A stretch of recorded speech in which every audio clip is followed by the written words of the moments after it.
This is something that we keep on mentioning in our podcast, and it's social media. Yes. The effects of social media on us, because it's our stories, right? But what is the effect of social media on younger minds, too? I think we've all been kind of victims of this warped reality that social media has created throughout all platforms. And I think we need to tell our truths about this topic and how it affects us, and maybe someone can relate to it. Yeah. Today, we're going to talk about social media. We're going to talk about the researchers that have studied social media and the effects on mental health. Peer reviewed, by the way. I'll explain what that means. And our experiences, like Maria said, on our journey with social media. Welcome to episode 8. Sex, Relationships careers, and just plain life, from the experience of two Latina actresses. welcome to V Unfiltered. Hi, I am Vanessa Tomasino. And my name is Maria Bruzon. And today we're talking about social media. And it's funny because I was just saying to you that when I was young, in my 20s, social media didn't exist. So it's weird that now social media is part of our lives, everyday lives, when it wasn't for almost half of my life. Yeah, it's like I feel like newer generations are almost hardwired to know how to navigate throughout all media social media platforms. I was kind of in the middle. Hmm. I wasn't born with social media, but social media started when I was transitioning to from a teen to a young adult. Wow, that's hard. Yeah. Or maybe from like a kid to a teen, then a young adult. Yeah. So when I was figuring out my identity and who I was, that's when social media began. Mhm. Wow. That's really difficult Yeah. because you're getting so much information. Hmm. Let's talk about that. Yeah. Because for me, I was 27. I mean, we had High Five and all those MySpace. MySpace, the earlier versions of social media, but I didn't even check them. Like I remember having High Five, and I would just post 3 pictures maybe a year, and it wasn't part of your reality. Also, smartphones changed the Smartphones. game Yes, that's because right. and your Because Apple Watch they're like right here. and you have it on your wrist, like Yes. every notification, Yeah. you get it like in the palm of your hand. Absolutely, every like. Yeah. Well, I've turned them off, but Me too. technically you could. Okay, so I was 27. I'm supposed to be an adult, right? You were a teen. Let's talk about here are 11 things that affect the mental well-being of people that use social media. This is amazing. These are all points from research from academia. They're peer reviewed. Peer reviewed means that when you write an essay, you cannot just publish an essay, a scientific essay, but it has to be approved by your colleagues in the industry or in the academia, so that you're not lying, Yeah. right? Like I cannot just publish It's not something. like Wikipedia. No, it's not Yeah. Wikipedia where Mhm, everybody mhm. writes anything. No, in this case, you actually have to do research and then it has to be approved by your peers. That's why it's called peer reviewed. Mhm. So when you get published, it's a big deal. It's a big deal. So here are 11 points that researchers agree that are issues that you can find with the use of social media. First of all, number 1, eating disorder. Not surprised. Not surprised. Eating disorder risk increased with social media. Number 2, depression, lower self-esteem, appearance, anxiety, and body dissatisfaction. Body dysmorphia. Oh, totally. Are all associated with Instagram use. Posting selfies impacts mood. One study published in 2018 showed that the women who took and posted selfies reported worse mood and felt less attractive. So there's a correlation on you taking selfies and then feeling less than. It's amazing. Because anybody would say, well, she loves herself because she's posting pictures of herself. But if you think about it, it's almost like you're trying to validate yourself through the pictures, convince yourself that you are attractive indeed. Crazy. Number 4, social media use increased desire for cosmetic surgery. Oh, yes. That's We'll crazy. talk about that. All these points we'll come back to. Okay. I'm just giving you an overview right now, but I think we need to This is like the unpack. abstract. Yes, and we need to talk about our experiences Yeah. with that. Number 5, brain activity changes with likes. Hmm. Wow. So the participants exhibited greater brain activity when they were shown photos with more likes. When their own photos received likes, the brain's reward center was Yeah, activated. it's like a drug. It's addictive. You Yes. want. It's like the satisfaction that comes through like getting a lot of likes. That's crazy. It Yeah. says the researchers conclude a like is a social cue specific to adolescents' cultural sphere, and adolescents use this cue to learn how to navigate their social world. That is insane, people. Okay, let's keep on going before we start crying. Number 6, drive for thinness. And that's increased with the use of Yeah, Instagram. Instagram. So, following models and fitness bloggers and all that stuff. Number 7, manipulation of photos is a problem for body image. Yes, we know The that. Photoshop, the good old Photoshop. Yes, to look thinner and Facetune. slimmer and all that stuff. Number 8, social media literacy intervention can help teenage girls avoid eating disorders. That's true if you educate them. And maybe if you show them, like, okay, this is how you look and this is how the picture is doctored or altered, then you can know that why strive for something that doesn't really exist. So I guess education and intervention, early intervention, can help. Number 9, those who compare themselves with others are at greater risk.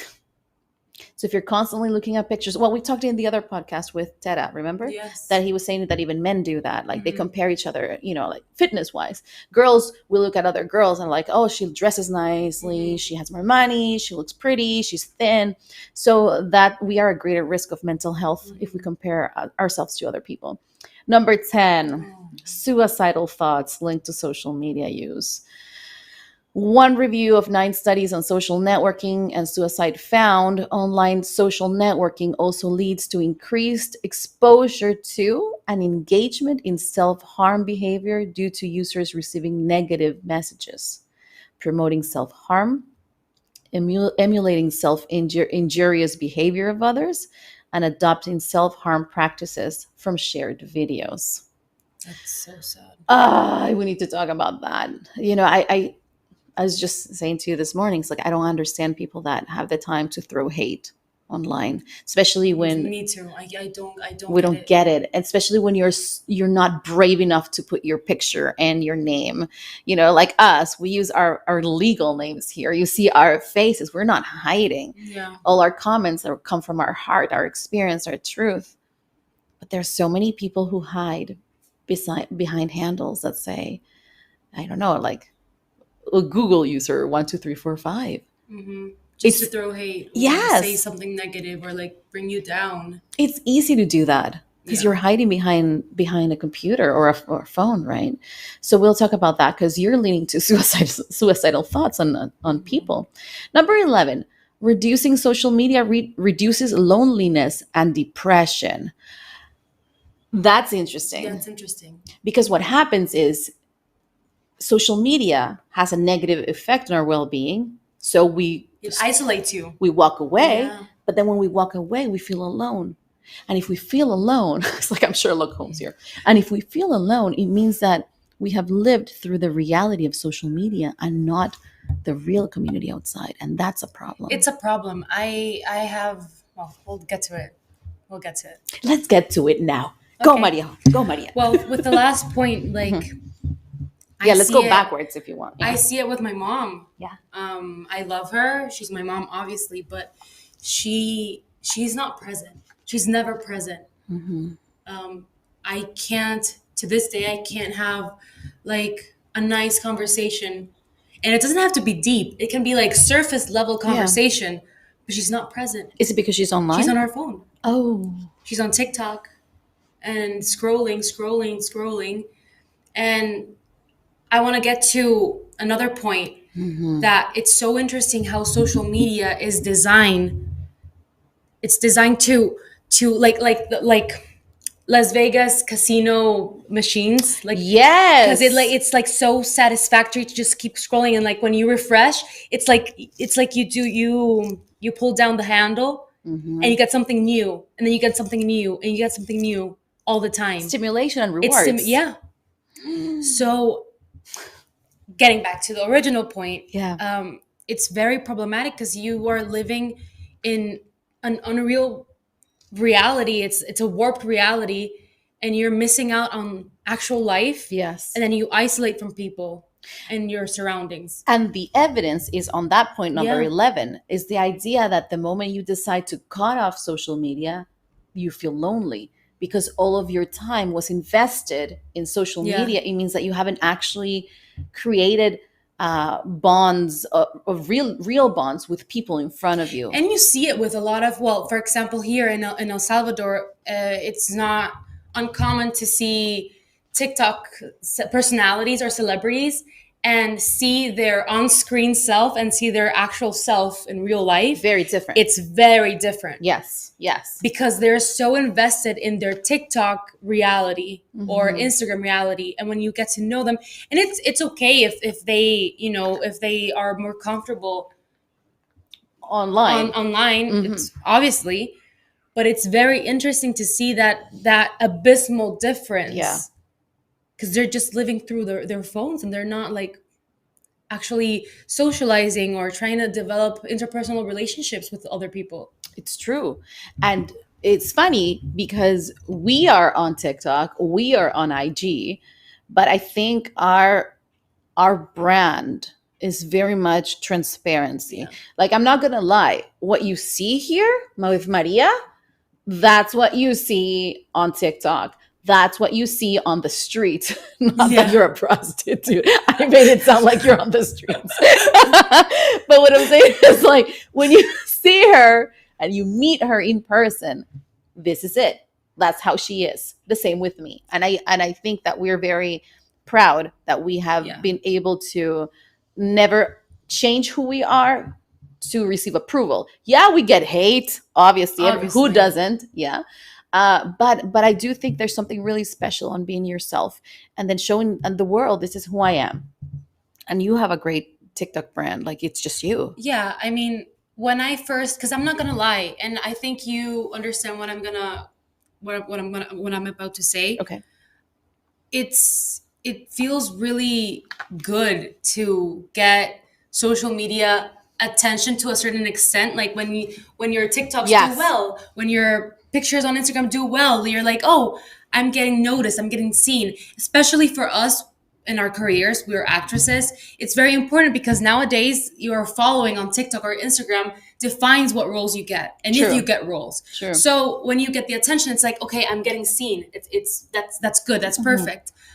But once I started getting a lot of attention, I made a promise to myself, and it was to be as transparent and as real as I could be Yeah. online because I know how this has affected me, and I didn't want to I don't want to do that to other people. Mm-hmm. You know, for example, my acne. I struggle with acne, and I try to be as transparent as possible with that. I try to tell people like, okay, yeah, I know about skincare. I am a makeup artist as well.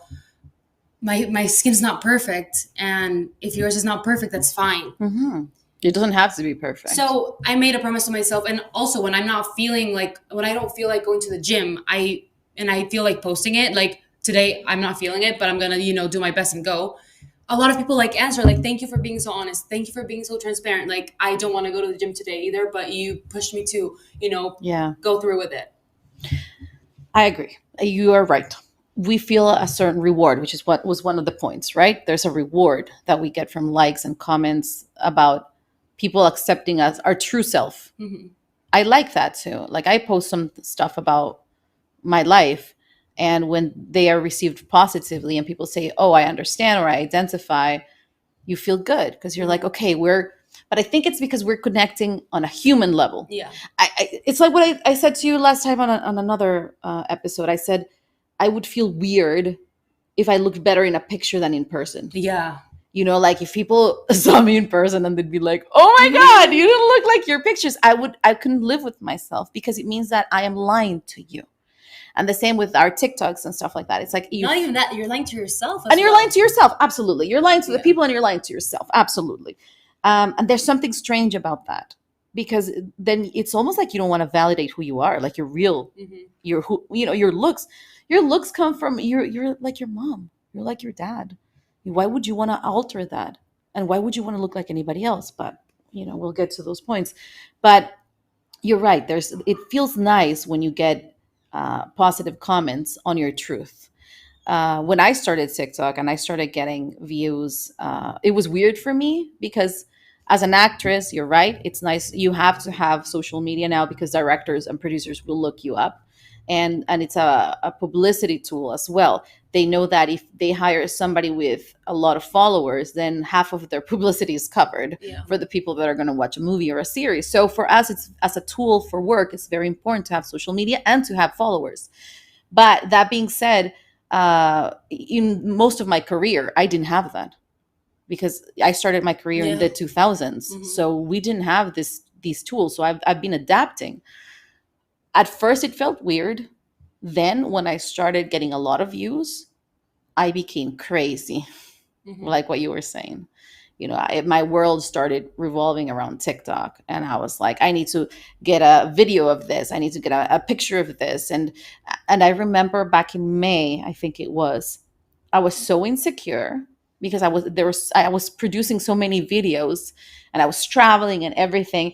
And even when I was with my friends having dinner, I would have my phone. I would put it up, and I'd be like snapping Yeah. video and be like, "I'm with her." Yeah. I'm not saying it's a bad thing, but if you look at it in the context of reality, it looks weird that It somebody is does. that in the middle of a conversation, somebody just pulls up a phone and does this. Yeah. It looks crazy. Okay, so I noticed that it was a turn off for my friends to be with someone like that, and I stopped. And now, yeah, I have less footage and I have less material for my TikToks, but I'm present. Mhm. And it comes back to your reality of TikTok, and the people you said that in person are so weird. They don't even talk in person, Yeah. right? They don't connect, but online they're super nice. It's like Yeah, and they're like super social and very like talkative and everything. And then in person, you're trying to, have a conversation, and they're just yes, quiet, yeah, shutting you out. strange. And It so is. so it's not reality, right? It's not reality. Yeah. I tell you this time I went to this party with some friends, and there was this girl who was huge on TikTok. She was at the time. This is back in 2016. She was huge. I didn't even have TikTok, but she was huge on TikTok. Maybe it was Instagram. I can't remember, but she was huge on social media. And we were at a party, and she's super beautiful, beautiful by the way, naturally beautiful. Hmm. And then she gets her phone, and it was so sad, because she's like, "We're at the party," and I'm like, "Do you want to go dance?" She's like, "No, I don't feel like dancing." I'm like, "Okay. Do you want to play a game?" "No, I don't feel like doing that." And then 2 seconds later, she gets her phone out, and she's like, "Hey, friends, I'm hanging out with Vanessa here. I'm having a blast. We're dancing. We're playing games. It's an amazing night." She turns it off, and then she goes back to, Yeah. "I don't want to do anything." I was in front of me, and I looked at her. I'm like, this is almost like schizophrenic material. And I'm not insulting people who have schizophrenia, because I know it's a challenge as well, but I'm saying Gemini, Yeah. two personalities. Yes. Yes. It Yes. felt Yes. strange. It felt really strange. And that's when I knew that social media have some has to have a negative effect on our mental well-being when that's happening, right? Hmm. Let's talk about the other points, because we have so many points here that I think are important. um, the suicidal thoughts and the negative comments. I It blows my mind, Maria. It blows my mind that people can get behind their computer or their phone and attack somebody that they don't even know. I wouldn't even attack somebody I would know, Me neither. even if I didn't like them. I would just walk away, because those are the choices that person has made. But the idea of writing something negative to somebody that you don't know feels really odd to me. It's almost, I'm at a loss of words. Like Me too. I Me too. It's a there's many strange. things that I don't understand. For example, I don't understand Wi-Fi. I don't care how many times people explain it to me. Oh yeah, yeah. I saw your post about that. I don't understand how it works. Yeah. You can explain it how, like as many times as you please. I'm not gonna understand it. I love I you. don't understand traffic. Like if Okay. you have to go to some point, like why don't you just get to where you need to go? I don't understand. I don't understand traffic. It's mind-boggling. Um, and this is one of the things that I don't understand. Like I don't understand why someone would want to put someone else down, Yeah.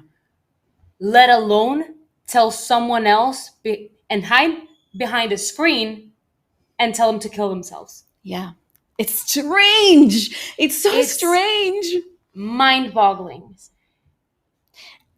And you know, something that, I mean, it's not, doesn't make it right, Mhm. but it's kind of, it gives not hope, I don't know what word to use, Okay. but for example, I don't know if you know the Hailey Bieber and Selena Gomez situation. I've been trying to understand it, but it's Okay, something along the so lines that one girl left, no, boyfriend left for another girl, and now they're friends. Something like that. he didn't leave anyone for anyone else. Okay. Like Selena Gomez was Justin Bieber's, sweetheart, whatever, when they Okay. were like teens to young adults, and then they broke things up, and then he married Hailey Bieber. Okay. That's it.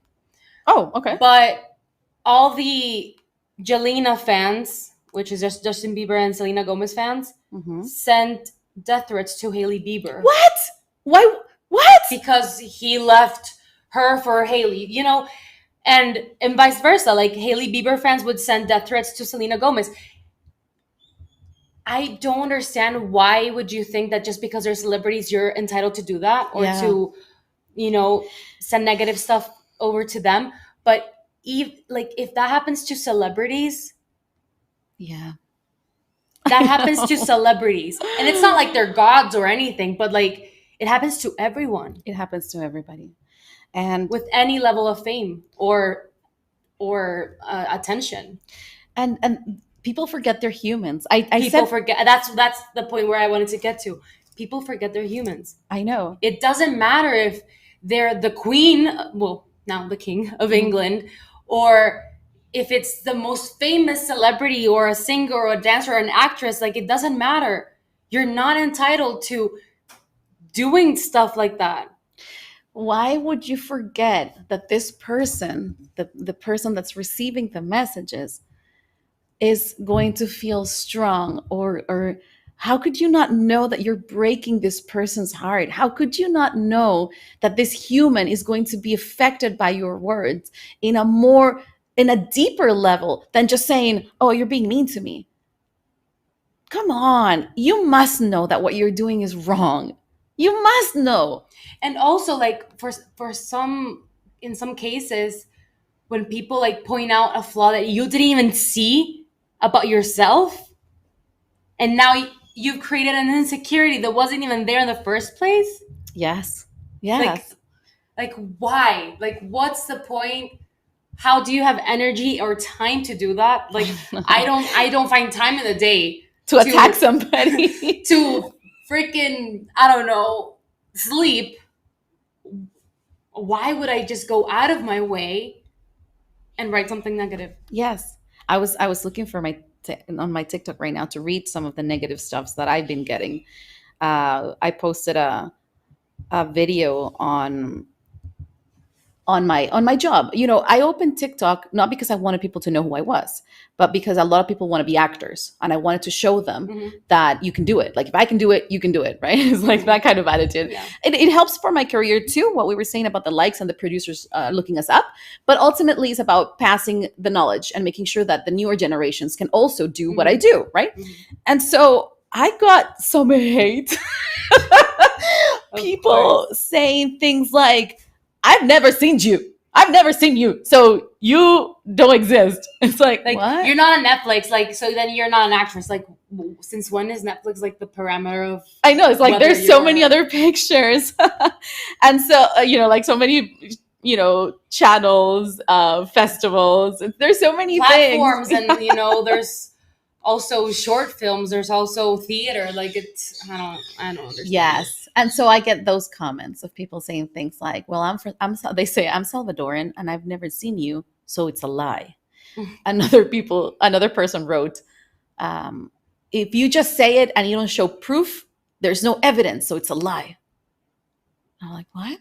I have You can click the link on my bio to I go to my it's like, IMDb page and like see all. Google me. You can Yeah. just Google me. It's like things like that. And I still put the links and everything. So last night I posted another video of somebody who was saying things like, you're clearly not an actress because you're not famous.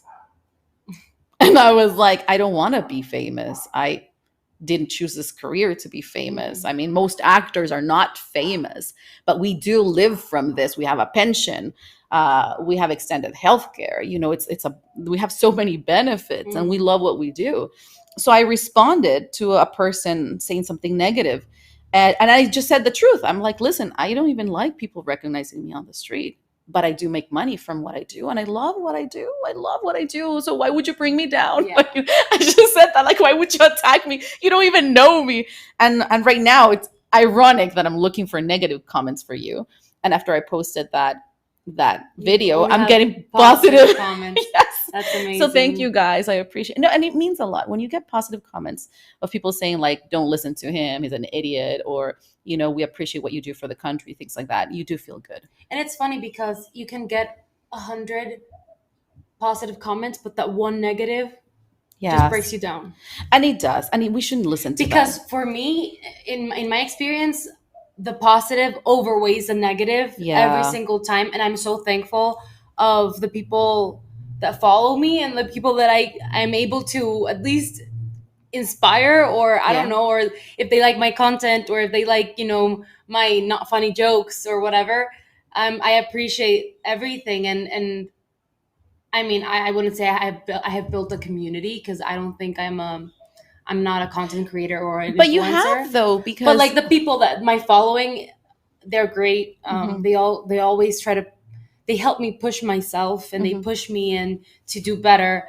So the positive is always more than the negative, but that one negative, it does. It gets to you, and it's inevitable. I remember having somebody said to me, and it was very nicely put.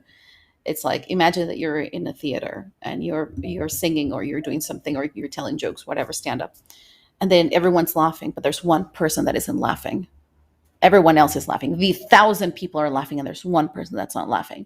We focus on that one person. We're like, I want to make you laugh. I want to make you laugh. And you're working really hard to tell the joke, and you're actually looking at the person going like, ta-da, laugh.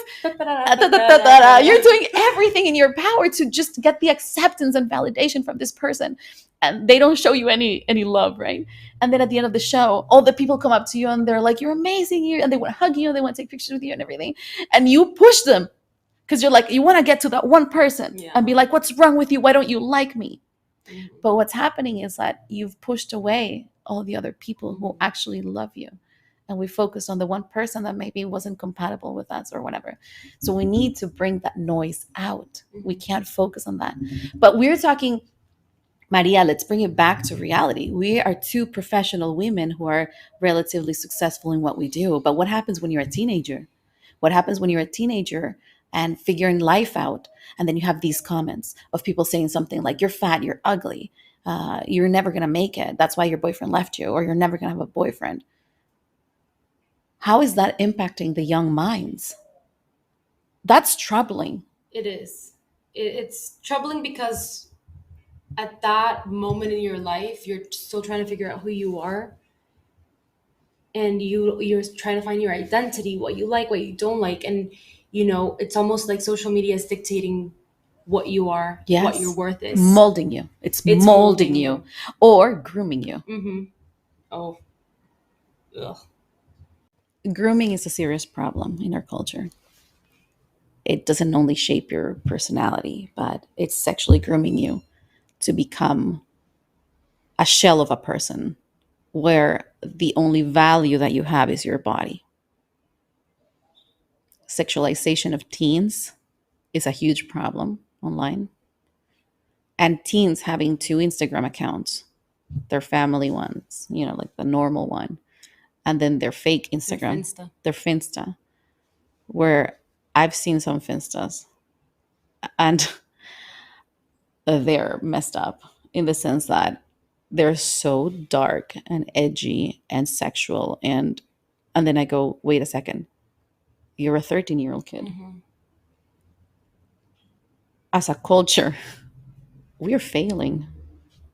We are. And I don't know if you've seen those like jokes on TikTok and memes on Instagram, like me when I was a 14-year-old, and Oh, yes. you're like this, Yes, I've seen those. unibrow I've been braces and with the overalls, and then you see 14-year-olds now and they're like crop tops and mini skirts and super skinny, super thin, beautiful, like makeup. It's funny, but it's not. Mm-hmm. The meme is like, the comparison is funny. It's funny when But the when reality is you're not. the ugly 14-year-old and you're like, oh fuck. But if you get deeper into that, like, why did that change? Why are 13, 12-year-olds looking like they're 18, 19, 20-year-olds? Mm-hmm. It's social media. It is. It is. I did the teenage dirtbag trend Yeah. recently, and I got to see my teenage pictures. I was such a geek, and I love it, but I was so innocent. There's nothing sexual about it. No. I'm a 14. My first kiss was at 14. And it was with some random guy who was trying to make his girlfriend jealous or something like that. So it was super sad. But I really liked him at the time. The kiss was horrible, by the way. Oops, sorry. You don't know who you are. I'm not talking about you. Yeah, it was really bad. But if you look at the pictures, you see a kid, Mm-hmm. no makeup, or barely any makeup, or like silly makeup. Silly makeup when you're young and you don't know what you're doing, but you're still trying to wear it. So just lipsticks and some white powder. Yeah. Right? Yeah. Mm-hmm. But now the girls who are 14-year-olds, they're like pro makeup artists. Yeah. Their makeup is like Beyonce concert. I'd never looked like that. I don't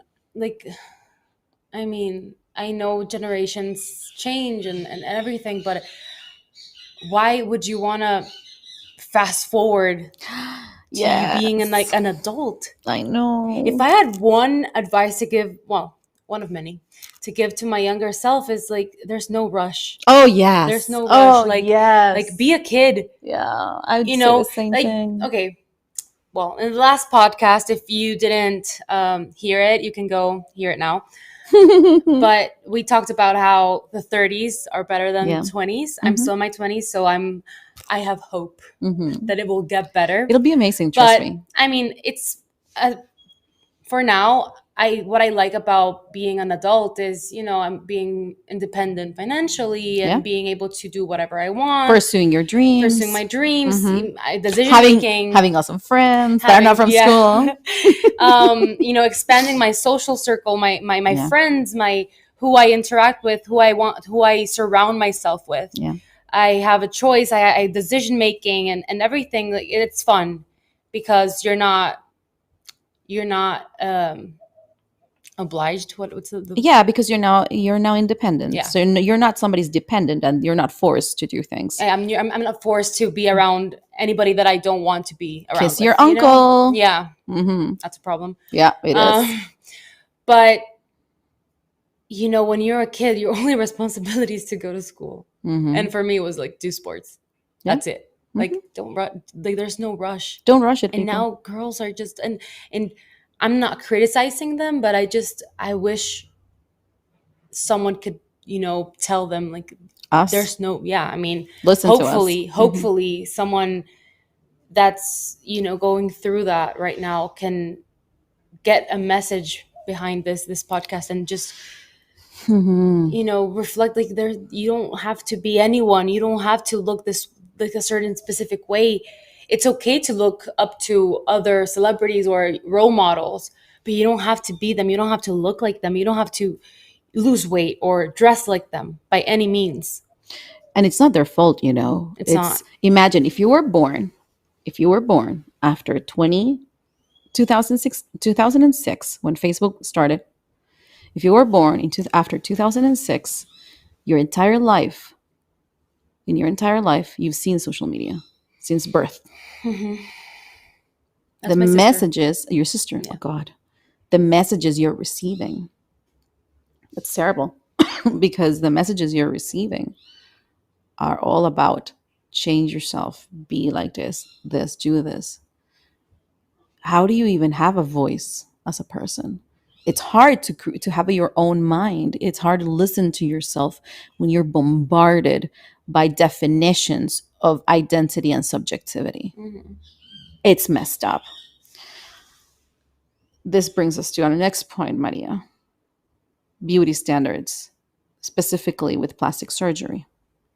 Yeah, I mean, though, like, well, I know a couple of social media influencers that actually do the posts where they put super Photoshop picture, and then you can swipe and you see the real picture. Yeah. I love that, because filters and Facetune and Photoshop, they're very damaging to our own mental health and our beauty standards and how we look at ourselves. I've been a victim of that. The filters, it kind of gives me a taste of what I could look like if I just did a little this and a little Botox here and a little filler Yeah. here and a little more makeup, and I think about it 24/7.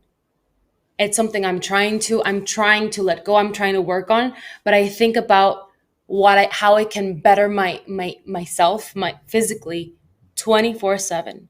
That's messed up. I look at myself in the mirror, and it's hard for me to look at myself and say I love myself just the way I am. It's extremely hard, And you are a stunning woman. and I don't see that. Man, if you could be sitting next to me. I mean, you can see her on the video, but it's not the same.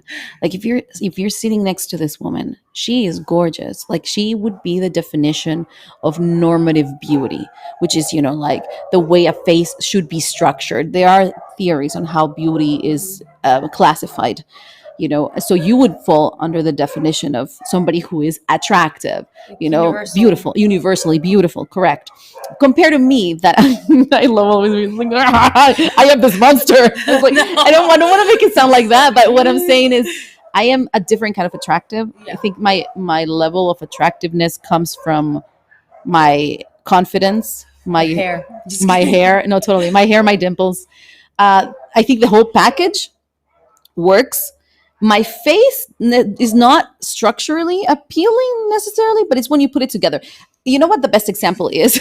Cameron Diaz. Okay. Oh, okay. Yeah, Okay. Cameron Diaz is somebody who's extremely attractive. She's beautiful. I mean, beautiful and sexy and everything. But if you separate her like her Features. features, her nose, her mouth, her eyes, they wouldn't be considered beautiful. Like nobody goes into plastic surgery and say, "I want Cameron Diaz's Oh, nose." yeah. Okay. I You see get what it I'm, now. I you know, get you it know now. what I'm Yeah. saying? Yeah. The same with me. But when put together, It and works. it works, and having that confidence. So I'm that kind of person, right? Okay. So for you to not be able to see yourself, how beautiful you are, it's so messed up because you are stunning. It's really hard. Hmm. And I know part of it comes from social media and like beauty standards. The other day I was cooking dinner, and I was, sitting with my mom, and I don't know how we started talking about it, and I told her, like, I hate myself. I hate everything about myself. I like why was I even born? No, Like, I honey. got to that point, and like Yeah. my mom started, like, she broke down in tears, like she couldn't believe it. Yeah. And I mean, I know I shouldn't be talking to myself. I try to talk to myself with more love and empathy, and trying to, you know, um, see it more, how would my 3-year-old self Hmm. feel if I talked to her like that. And that's Yeah. been helping. Like, I imagine my 3-year-old Maria crying in the little corner. Yeah. You know, You would never talk to her like I would that. never talk to her like You that. would never talk to any child like No. that. So why would you talk to yourself like that? So I'm working on that, but it's hard. The pressure Yeah. from everyone around me, and social media and beauty standards and the and Yeah. The in quotes, comparisons. the comparison, the The competition, competition other comparison. actresses, Mm-hmm. my role model actresses, like, oh, she looks like this, I don't look like this. She has this, I don't have that. Like, it's it's a lot of noise Yeah. that sometimes you just have to mute You have to. You for your have own mental to. health. You have to. And the funny thing is, you are part of the beauty standard. You know what I mean? Like, and that, and so it shows that as women and as That no one is humans, safe. no one is safe in the sense that we don't, this society has created so many insecurities that even the ones that are either successful or beautiful or thin, even they don't believe that they're already there. Mhm. So we need to work on that as a society, as a community. Yeah. I haven't had plastic surgery. I'm 41. I haven't done anything to my face. No Botox. No, I haven't changed my nose. People have asked me to change my nose. I auditioned for this show that shall go unnamed. And the producer said, "We love Vanessa. She's fantastic. She's an amazing actress." And I was like, "Great, I'm going to book this part." No, people, it wasn't the case. What happened is they said, "We love her, but she is not attractive enough for a show. Our show needs her to be thinner, maybe 30 pounds less, and she would need to change her nose." And I thought, you know what? This is not the show for me. And furthermore, my nose is the legacy of my family. My nose is my mom's nose. It's my grandfather's nose. If I change this, I'm basically turning my back to my family. I'm not going to do that. So I even though I sometimes feel pressured, people have mentioned it. Even then, I am not going that route. Maybe in the future, when I'm like 60 or 70, I might do the pulling up of the eyes, things like that, especially because the hooded eyes, I have hooded eyes. And sometimes it can, when you get older, it can be hard to see. So, for reasons obvious, like I would like to see, I may have plastic surgery that way, but not necessarily to look better physically or more attractive. But then we need to close this with, I think, the biggest issue that we have, because you and I have talked about this many, many times. And that's body image. That's different from being beautiful. It's thinness Yeah, body dysmorphia, and body dysmorphia. eating disorders. We both have it. Two different generations. Yeah. I'm 41. You're 27. 26. 26. I want to think that you're older, so I don't feel so bad. You're 26. We come from different groups of people, right? Meaning that you grew up with a different generation. I grew up with a different generation, and yet we both have the same problem. Yeah. I've had anorexia. I've been bulimic. I've done every single diet, everything, Atkins, keto, everything. I've had the best coaches in the world. I've been trained by the masters and the best nutritionists, and I've taken pills to get thin that I didn't even know what they were. Can you imagine? I took pills that I didn't know what was inside of them. And I lost like 25 pounds in a month. Wow. I looked amazing, but I was sick, clearly. I mean, I could have been killed. It could have been poison. Yeah. Maybe it was. I still don't know. And everything just to be thin. I've been bullied by strangers, but also by my own family. And for them, it's not bullying so much as they're afraid that I get fat, because they're afraid of diabetes and stuff like that, because it reigns in my family. So I've grown up with that. I don't ever see my body as beautiful until now. I think now I've come to terms with it. This is what it is. It'll be big sometimes, and then it'll be small sometimes. But social media does create a pressure on being fit, not just thin, but fit. There's a book that I read a million years ago when I was in university called Body Fascism. And it shows you how messed up it is, the idea that we want to become fit and machines, because it's part of the neoliberal rhetoric and narrative that we have to be efficient and utilitarian, right? And so we will work out to death and we will work out doing things that we hate just to be thin. But think about that. Why would you do something that you don't like? Yeah. It's different. It's different to working out because you love, like in my case, I play volleyball. When I play volleyball, I'm the happiest person. So if I play volleyball every day, that makes sense. I'm moving according to my needs of what I like and what I want. But if I move because I want to lose weight, then I'm actually changing myself to fit to a standard. It's different. So the body fascism was about that. The idea that we've fallen into the trap of neoliberalism, even with our bodies.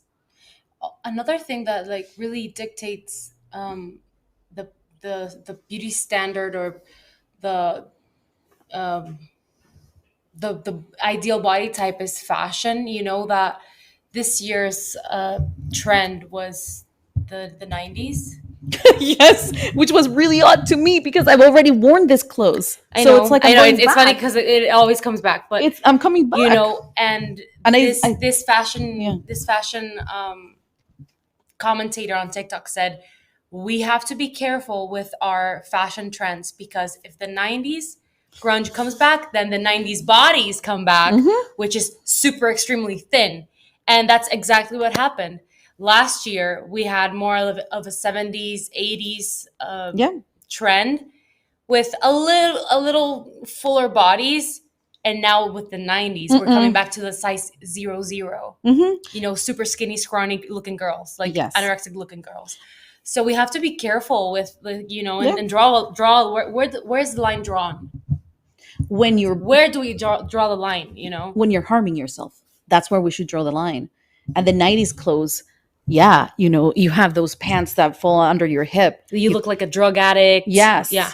It's a different look. It's a dangerous look. And so people that got like a BBL or like breast implants, like very big breast implants, are now reversing all those procedures. Yeah. And I don't have anything against plastic surgery. I mean, I don't think that's the point of this podcast No. or this episode. We're just saying, like, you are enough just the way you are. And if you do want to alter your face for whatever reason, like, it's your body, it's your choice. I am pro-choice in every aspect. Yeah. But that's very political, and it's for another episode. Or maybe no episode, so that we don't end up in jail in our country. Maybe for a private conversation. Private conversation. But you don't have to alter your body to fit into a trend or fit into any standard. We are not body shaming anyone. Whatever feels good and is healthy, Yeah, that's perfectly fine. Yeah, including what you just said, including plastic surgery. We're not body shaming you if you have plastic surgery or you want plastic surgery. What we're saying is think why you're getting the plastic surgery. Are you getting it because you need it? Or are you getting it because you're comparing yourself, like the study said, you're comparing yourself to what you're seeing on Instagram? Trends come and go. Your body and your health doesn't. Sometimes you can lose your life having plastic surgery. So I think we should not take these things lightly. We should have a conversation with ourselves as why are we doing this? Because we feel pressured. It's the wrong decision. If you're removing your breasts, like in my case, I've thought about it many times, to reduce back pain and stuff like that. That makes sense because it's about pain. It's about how I feel, my health. But if you're thinking about putting breast implants just to attract men, then you really need to evaluate if your value is what your body shows, because you're more than just your body, you're more than just your face. But unfortunately, social media doesn't make that very clear. It doesn't. And it's not their job. It's our job as a society to say. It's all like shades of gray with social media. Yes. So I think that if you have any questions about social media that you want us to expand and elaborate, because we've run out of time, but these subjects matter. They matter. And I think we'll keep coming back, because we didn't even mention Be Real and why we love that. Yeah. So we'll come back, to talk about this in another episode. Today, we just touched on the 11 points that can impact our mental well-being from the use of social media. Yeah. So if you have any questions, you can message Maria, and her handle is? You can find me as MF Bruson, both TikTok and Instagram. And you can find me as Vanessa Tomasino, TikTok and Instagram. And you can ask questions on Spotify as well. And we are very happy to expand and elaborate on this because it is a social problem. Yeah. Thanks for listening. Thank you. See you on the next one. Bye.